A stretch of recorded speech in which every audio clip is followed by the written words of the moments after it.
I'm Marie-Claire. And I'm John, and this is our film of the incredible journey along the Golden Triangle of India. With Discovery Adventures.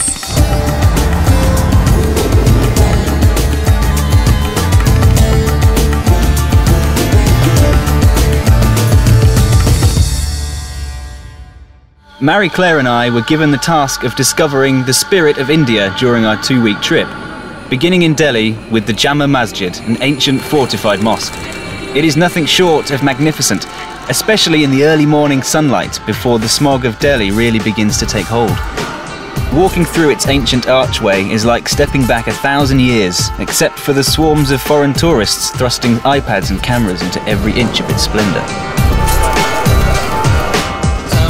Leaving the tranquility of the mosque behind us, we return to the manic streets of Delhi on a white-knuckle tour of the city.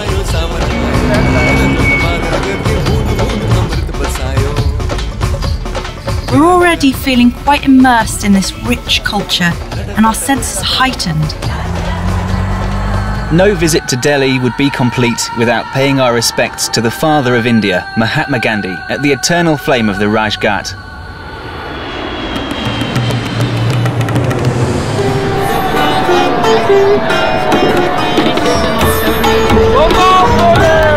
The Ganges is viewed as a river of salvation, an everlasting symbol of hope to past, present and future generations. This truly magical but sometimes overwhelming city is where the most intimate rituals of life and death take place. We're really witnessing the energy of these rituals of bathing and burial.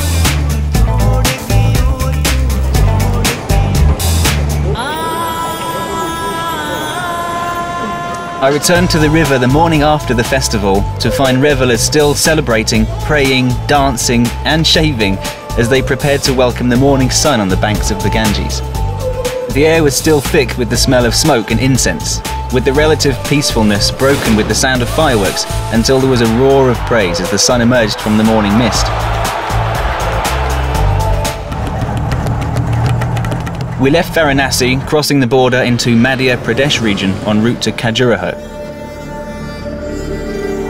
Khajuraho is known for its elaborate Hindu and Jain temples and is most famous for its erotic carvings, depicting some rather eye-opening scenes from the Kama Sutra.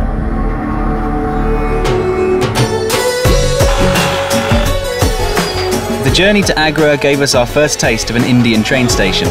The trains are enormous and packed to the rafters, but are an essential and unmissable way to travel across the country.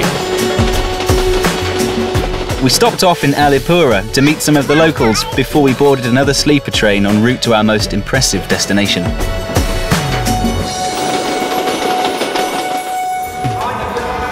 This is an incredible sight. The Taj Mahal seems to have a life of its own. Truly amazing, and is justly placed as one of the 7 wonders of the world.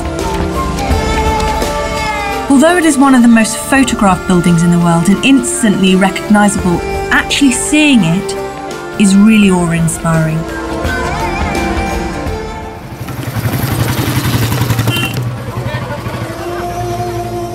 Agra Fort, sometimes called the Red Fort, is another of Agra's World Heritage Sites. The forbidding exterior of this fort conceals an inner paradise. The faces here tell 1,000 stories. This is definitely a highlight of my trip.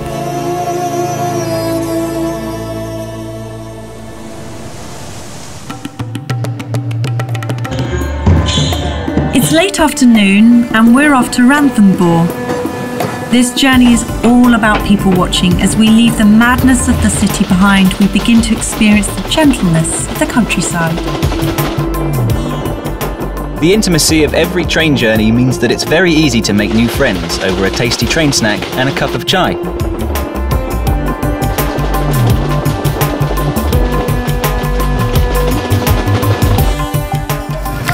After a bumpy nighttime drive, we were met warmly at our hotel by a local group of musicians and puppeteers who danced late into the night.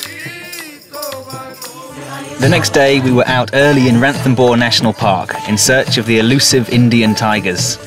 We were assured that only yesterday they were spotted on this very path. We waited, and waited, and waited, until our patience was eventually rewarded by the sight of a tiger dressed as a stag. There is, of course, much more to the park than just the tigers, including the incredible Ganesh temple on top of Ranthambore Fort.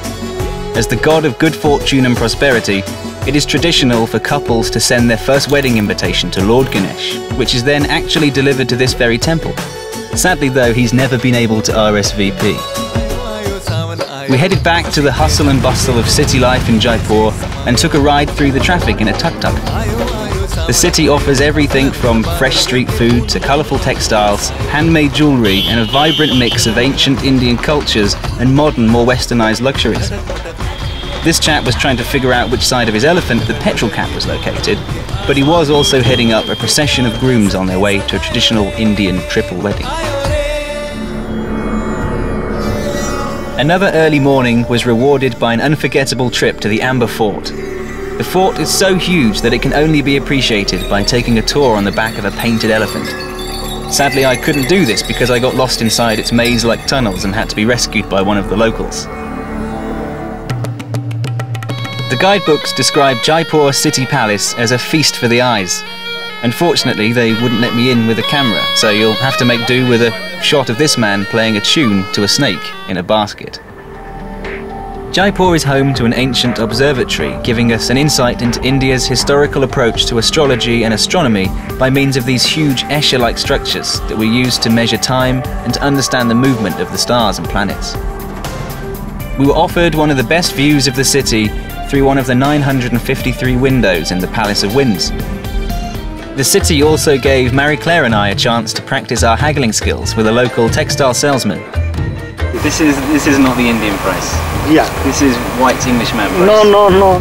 He was also more than happy to teach Marie-Claire the traditional art of wrapping a sari. This morning we've driven to the village of Khajuraho. The small town is a hidden gem in the country. For me, the real beauty of Khajuraho was the absence of tourism. With the assistance of our hotel porter, we tracked down a local potter who very kindly taught us how to make a vase. But this was not a tourist attraction, it was his livelihood, so I decided not to waste any more of his clay and let Marie-Claire have a go.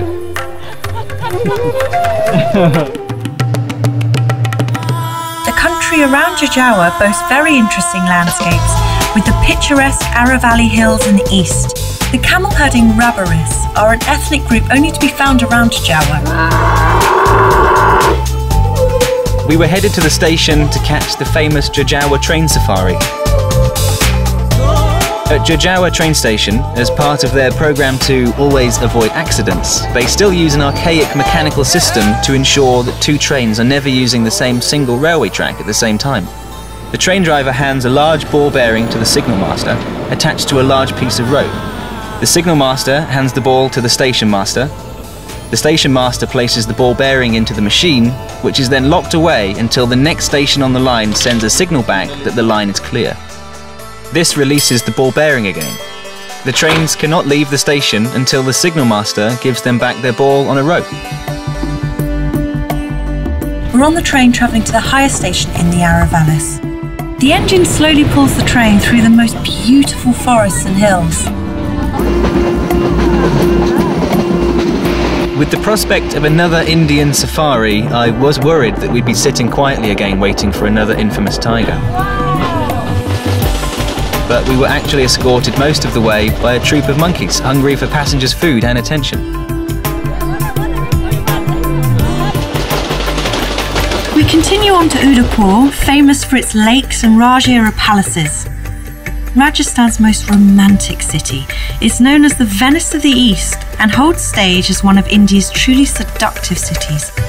We're now visiting City Palace, which stands on the east bank of Lake Piccola. These balconies provide fantastic panoramic views. The Jajish Temple is a large Hindu temple in the middle of Udaipur. This temple is a great example of Indian architecture and art. Some of the people here are unforgettable.